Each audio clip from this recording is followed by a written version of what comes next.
Well, you can blame Ryan for having to listen to me all 3 times today. He's in Costa Rica on a mission trip, and I'm thankful for an extra opportunity to preach, but I do wish he were here, and I know his family wishes he was here, and so please keep him in your prayers as he is out of the country for the next few days. I believe he comes back Friday? Friday, yes, okay. He'll be back in the States on Friday, and so we're thankful for his efforts both here and away, and I'm thankful for him. I'm not a huge golf fan, but when you talk about consistency, golf is one of the most consistent sports as far as where you need to be the most consistent. And I read an article earlier this week about Jordan Spieth, who had been crowned champion of the Masters Golf Tournament back in 2016. He was defending his title and was very inconsistent. He just had one of the worst tournaments he'd ever had. And in fact, he was okay for the first few rounds, first 3 in fact. He had a 5-stroke lead going into the final 9 holes. But then he just unraveled. And in fact, what sunk him the most was he proceeded to bogey on 2 straight holes and had a disastrous quadruple bogey on the 12th hole, and he never recovered. Meanwhile, Danny Willett, over the course of the tournament, had 15 birdies. That's pretty impressive. In fact, that is incredibly impressive, and it was a very consistent tournament from him, and he ended up winning the tournament. And as we talk about consistency, that is what came to my mind when I read this article. You've got to be consistent. If you want to win in golf, you want to win that tournament, you can't have a bad day. You can't be a bad golfer if you want to win. What about consistency from the perspective of Christianity? If having one bad day on a golf course can make or break a tournament for you, what about if we don't have our most consistent efforts in our own lives? Where will we end up? How will we fare? Where will we fall? And today's lesson this morning is on consistency. We are talking about steps to a great church, and consistency is what we need. We've got to be consistent in a few key areas if we want to be a great congregation of the Lord's people. The first one, consistency in our judgment. Consistency in our judgment. We make judgments every day. Where will we go to eat later this afternoon? Perhaps you've already made that judgment and you're going to be eating at the house. But if you're going to go out to eat, the decision will be talked about, where will we go? And a judgment will be made by the family of where they'd like to eat. Perhaps they'll choose Mexican food, or they'll choose to go to another restaurant that has a different style of food, and they're going to make a judgment that that's the restaurant they'd rather eat at. Perhaps you get up in the morning and you're getting ready to go to work and you judge your wardrobe, and you say, what will I wear today? And you pick an outfit. We make judgments all the time. We judge people based on their performances in the sporting world, based on their performances in the political world, based on their performances in the corporate world. Judgments are made constantly with what we like and dislike. But when we talk about judging from a spiritual perspective, I think you know this passage pretty well, don't you? You probably, from the world's perspective, though, have only heard the first verse of this passage that we're going to discuss. In Matthew 7 and verse 1, we have, "Judge not, that you be not judged." And many people in this world want to stop there. And they say, there you go. See, you can't judge me. You're not allowed to touch me. You're not allowed to judge me. You keep it to yourself. I was taught by my father and by my Bible school teachers that context was important, and that the entire passage needed to be discussed and considered. Therefore, we cannot stop with verse 1. In fact, really, verse 1 would better be put, don't judge and expect to not be judged back. That's what the verse is really saying. Judge not that you be not judged. Don't judge and expect that no one will ever judge you. Notice verse 2. The actual teaching here is discussed where it says, with what judgment you judge, you will be judged. And with the measure you use, it will be measured back to you. Jesus begins to qualify his own statement. I'm not saying, Jesus is basically considering here and telling them, I'm not saying that there's never an appropriate time to judge. But what I am saying is the way you judge, how you judge, and who you judge will come back on you. And he begins to go further with this, and he says, why do you look at the speck in your brother's eye, but do not consider the plank in your own eye? Basically, some translations would have this as a beam sticking out, a large beam of wood coming out of one's eye. Now, obviously, if you were to go to the ER and one had a speck and the other had a beam, a log sticking out of their eye, what do you think would be the first one to be dealt with? But let's take it the way God is trying to discuss it, because in verse 4 he says, how can you say to your brother, let me remove the speck from your eye, and a plank is in your eye? So let's say that Nathan and I'll pick on him some more since it's his birthday coming up. Say that we both go to the ER and I have this large log coming out of my eye, and Nathan's got this tiny speck. And I go to the front desk and I say, yes, my friend has got a speck in his eye, and you desperately need to take care of it. You've got to remove the speck. The person operating that desk would look at me and say, sir, I think we've got a more pressing matter with you. You've got a log coming out of your eye. Now, Jesus is not speaking physically here, but more spiritually, as he often would. So let's take this again. Suppose that Nathan and I are with one another, and there's just something that Nathan's been doing, and I just want to tell him that he needs to change. And so I say, Nathan, you really ought to quit doing that. What if Nathan could look at me and say, Michael, you also have a sin in your life, and it's a pretty serious one. So who are you to judge me when you yourself are not able to do so? That's what Jesus is teaching. That's what Jesus is saying. Don't dare ever tell somebody that they need to get right with God if you yourself are not right with God. There was a problem, apparently, with being consistent in their judging of one another. And Jesus is informing them, you've got to be consistent with this, because it's no more foolish for me to look at a brother that's got a sin, when I too have sin in my life, to tell him he needs to change, than it would be for me to have a log coming out of my eye and for him to have a speck and say, we've got to take care of you. I'm so worried about you. I need to handle my own problems first. One of the lessons my father taught me growing up, and I was so appreciative of it, more so now than I ever was as a little boy, was to worry about yourself. I have kind of this attitude of I don't really care what people think about me.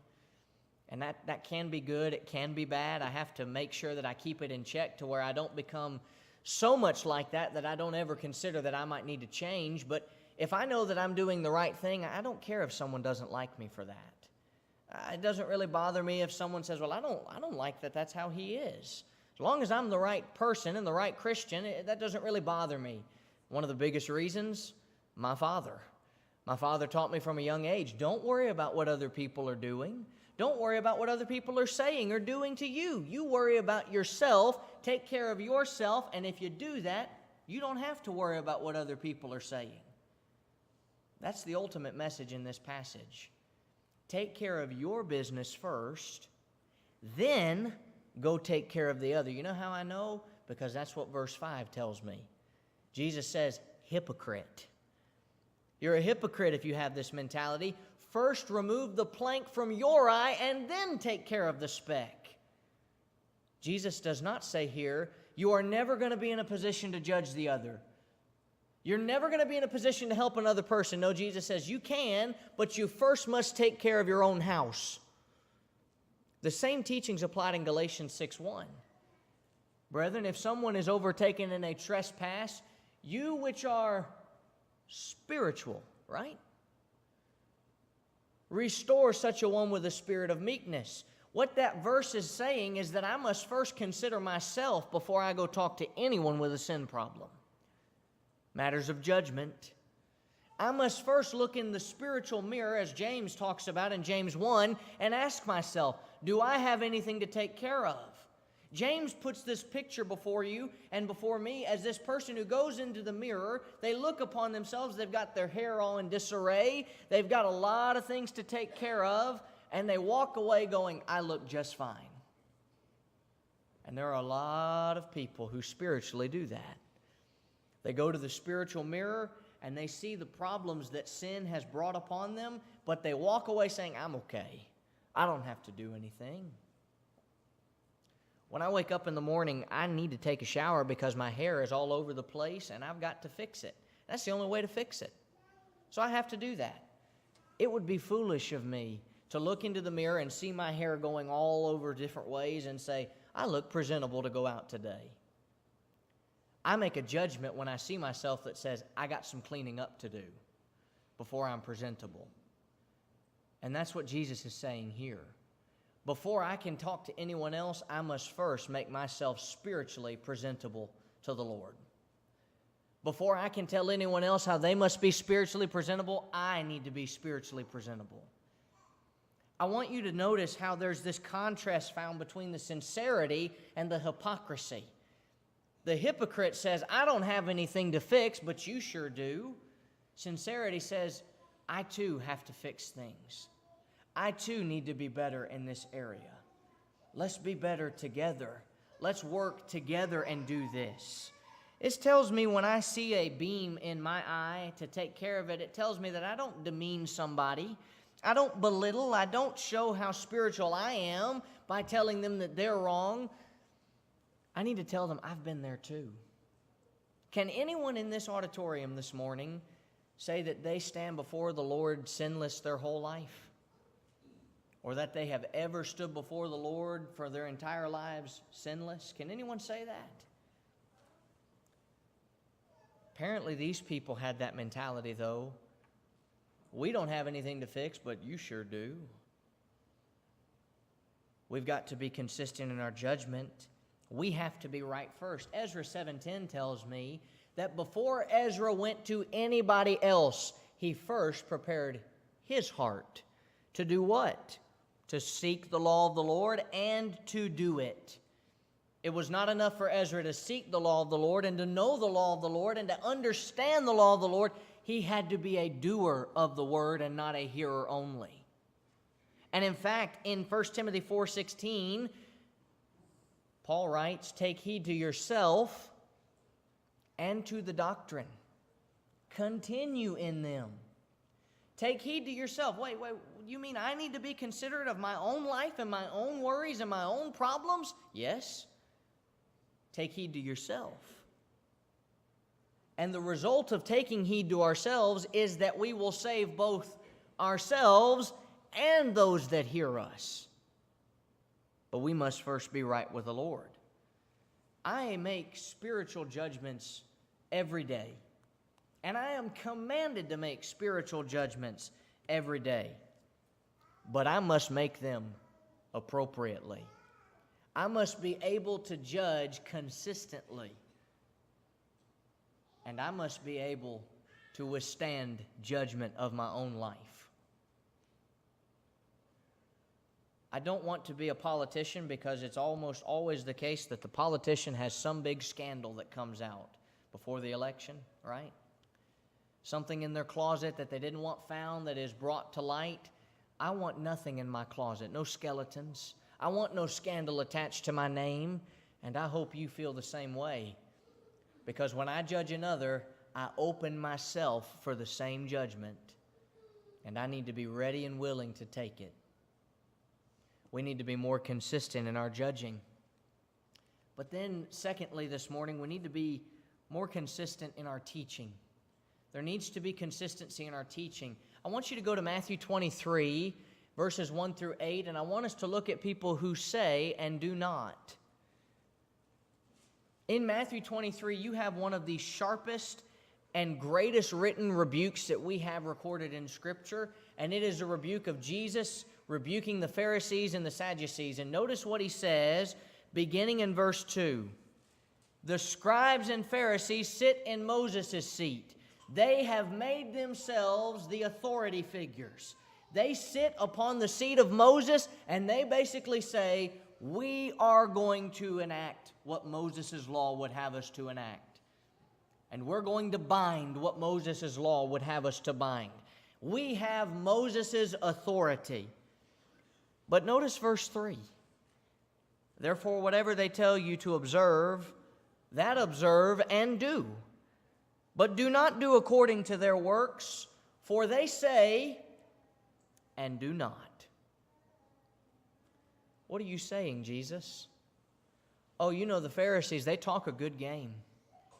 They are a great talker, and they're going to bind the law. They're going to tell you, you must do this. You've got to do this. But they won't.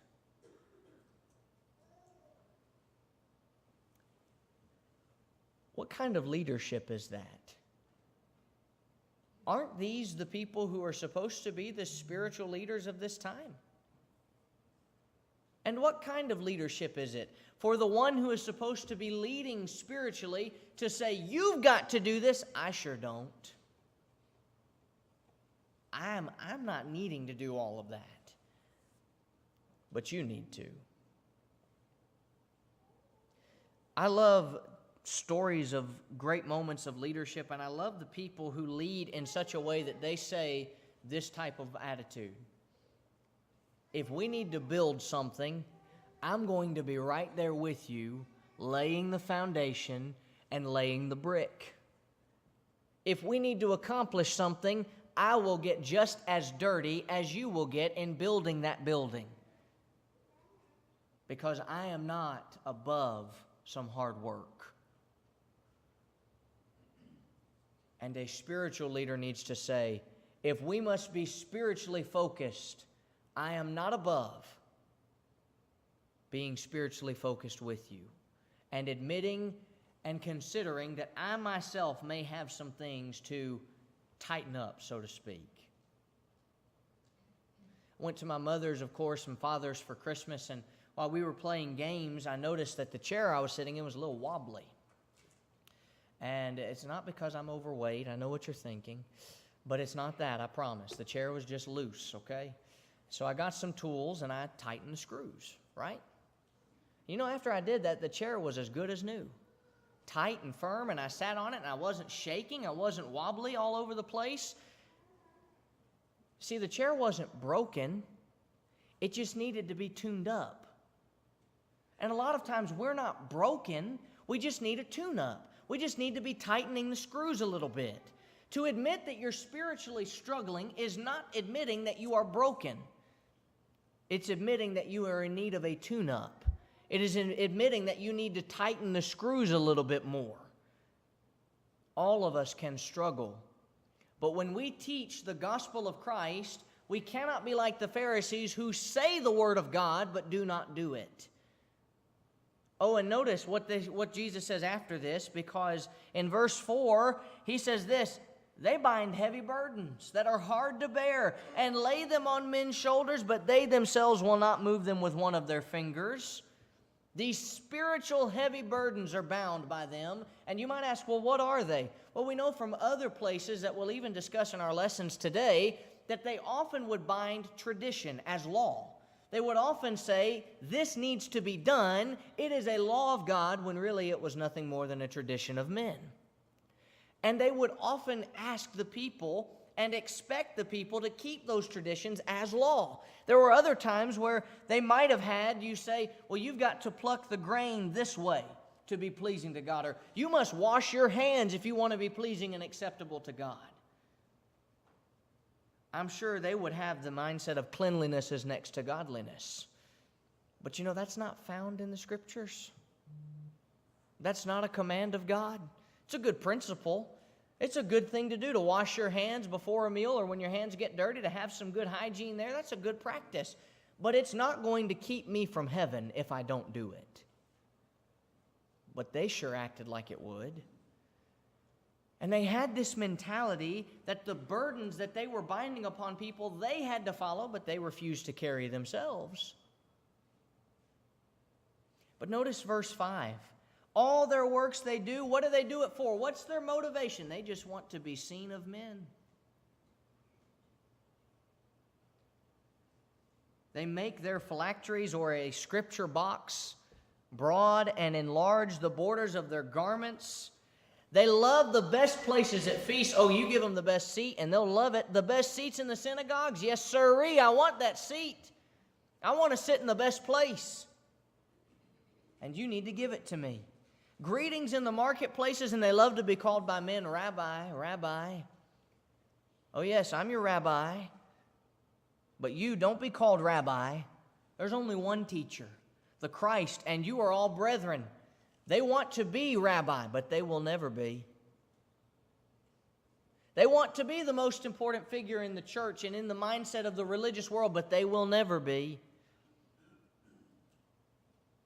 You know, the most shameful thing that I think I can find in the Lord's church is a leadership like the Pharisees. A preacher who has that mentality of, you call me rabbi. You give me the best place. You give me the best. You give me all of these things. I'm going to do everything to be seen of you, and you praise me for it because I am something great. Are you really? Is God pleased with that man? He wasn't pleased with the Pharisees for doing this. I can't imagine he would be pleased with any preacher who would do that, or an eldership even for that matter. The eldership can become a little too, as we might say, big for their britches. And they might think, you know what? We don't have to teach the whole truth. So let's stop teaching on marriage, divorce, and remarriage. Let's stop teaching on abortion and homosexuality and all of the other sins that are so prominent and prevalent. We're losing people by teaching that. You know what? They wouldn't be any different than the Pharisees,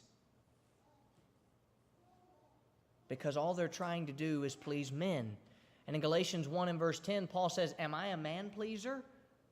I hope not. Because if I am, I cannot be a servant of Christ. I serve, and I hope and pray, and I believe you serve too, to please one individual and one individual only, and that is the Lord. And I don't care, and I hope you do too, what this world thinks of me for doing it. I don't want to be seen of men. I don't want to be important in man's eyes. Because I can gain the whole world and lose my soul, and what did that profit me? I believe that's in the Bible, isn't it? I need to be consistent in my teaching. Are we like the Pharisees? We might be. We can change. We can get a tune-up. We need to be consistent in our teaching. And finally this morning, we need to be consistent in our Christian walk. I want you to notice a couple of key points. We can only serve one master. In Matthew 6, 19 through 24, Jesus in the beginning of this passage says, don't lay up for yourselves treasures on earth, because moth will corrupt and the thieves will break in and steal. You need to lay up for yourselves treasures in heaven, because the moth can't corrupt and thieves can't break in and steal. And then he tells us at the very end of this, no one can serve two masters. Why? Because either he will hate the one and love the other, or he'll be loyal to the one and despise the other. And you cannot serve God and mammon. I can only pick one master. I love watching college signing day, where certain athletes will announce what school they're going to. And perhaps you've seen this on ESPN before, where there's 4 hats laying in front of this particular young man. And he grabs the one where he's going to school and he places it on his head. Why can't he put all 4 on his head? He can only go to one school. He can only go to one school. And he's got to make that decision of where he's going to go. And once he picks it, that's the place he's committed to. I must do the same. But it's much more serious than what college I'll go to play ball at. Because the devil and the Lord will be in front of me, and I must choose a master. And all of us this morning have a master. You know, the beautiful thing is, we can say to the devil, I'm decommitting from you. I don't want to be a part of your life and your world anymore. I want to serve the Lord. but we can only pick one. But then I notice in this world that there are some that are inconsistent in their Christian walk for a couple of different reasons. We won't list all of them, but here are the main ones that I thought of at least. Doctrine. In 2 Timothy 4, 2 through 4, Paul is instructing Timothy to preach the word, to be instant in season and out of season, reprove, rebuke, exhort. And why do you need to do that, Timothy? Because the time will come when they will not endure sound doctrine, and they will turn themselves aside to fables, having itching ears. You know, dogs like their ears to be scratched a lot, right? I've mentioned this before, but my dog, if I were to scratch his ears, if I were to stop, he's going to give me a look. And if looks could kill, that dog would kill me with his look, because it's this, how dare you stop scratching my ears? I like that, and you quit, and I don't appreciate it. The religious world has gotten a lot like that. As long as you scratch my ears, preacher, I'm okay with you. The moment you stop, we're going to have a problem. Is that individual consistent in their Christian walk?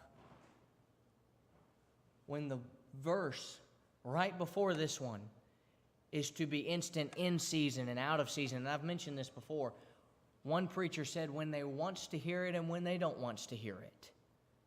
That's what you have to do. Is a person who gets upset because a strong doctrinal sermon has been preached consistent in their Christian walk? What about those who are not denying self?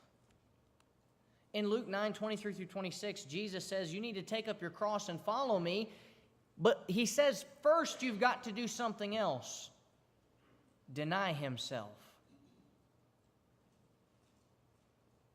I would imagine that there were some things I could have tried to accomplish in life, and I may have been quite successful at them if I'd given it a shot. I thought for a moment when I was a little boy that I would be a sportscaster. Wanted to talk about sports for a living. And perhaps if I had really applied myself and gone through school and done all of the requirements and learned, perhaps I could have been good at that. You know, one of the biggest reasons I didn't pursue that career? I understood that it might require me to miss Sunday morning services. You know what's happening right now? Because it's Championship Sunday in the NFL, there are groups of analysts on all different kinds of networks right this moment analyzing every minute of a game that hasn't happened yet. And they're discussing every single thing that might happen that probably won't. And it's not a bad career, and I don't think they're bad people, but I know where they could be and should be.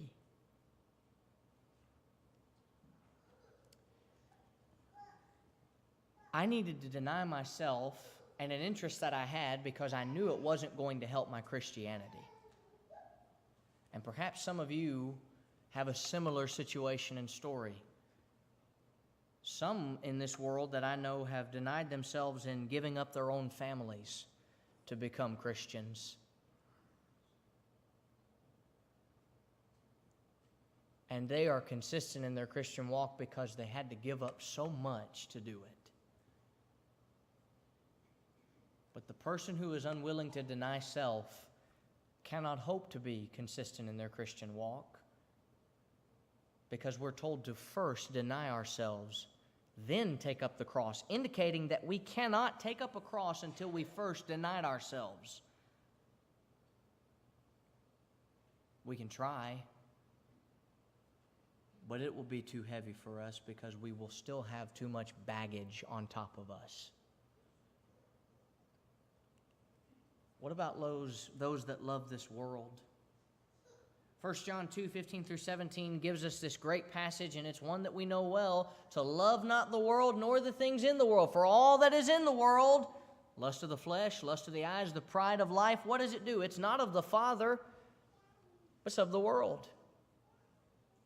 So why do I want to be like this world? We sing, "This is my Father's world," but my Father's world has been corrupted by the devil. It still belongs to him, but we call Satan the prince of this world. I don't want to serve the prince of this world. I want to serve the one who created it, who made it, who said in Genesis 1 and 2 that everything that was created was very good until sin messed it all up. I don't want to love this world. But finally, as we close this lesson out, I want to talk about those traditions, because traditions sometimes will keep people from being consistent. How many people in the world today are not at worship because they're hunting, or because maybe they decided to go fishing, or because football is coming on around 2 o'clock and I want to catch all of the pregame analysis, therefore I'm going to stay home and watch? Or perhaps it's they woke up and they didn't feel too great, but they're not sick. Or maybe it's that time of year where it's a tradition for them to go do something as a family, and so we'll just skip out on church this time. We have visitors here today. And why are they here? They're not members here. They are here because it is the Lord's Day, and they decided to come to worship. And when I traveled with my parents as a small boy, we always found a congregation. If we could not find a congregation, we'd have church in the car. Sometimes that's what you got to do. We would sing, we would pray, Dad would give a devotional, we would sing and pray some more, and we would do what we could to worship. And I learned at a very small age, the only reasons that I can't come to church, or if I am sick, or if I literally cannot make it. We've understood and talked about people who work. They can't always come to services. God understands that. But because pregame's on, because it's hunting season, because I want to go fishing, because I stayed up too late last night, we've got to get out of those traditions.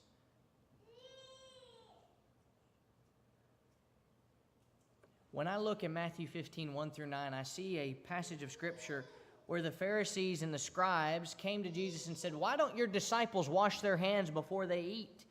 And they transgressed the tradition of who? God?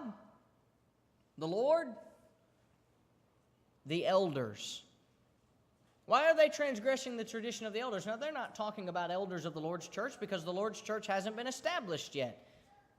But apparently there was an elderly tradition that you wash your hands before you eat bread.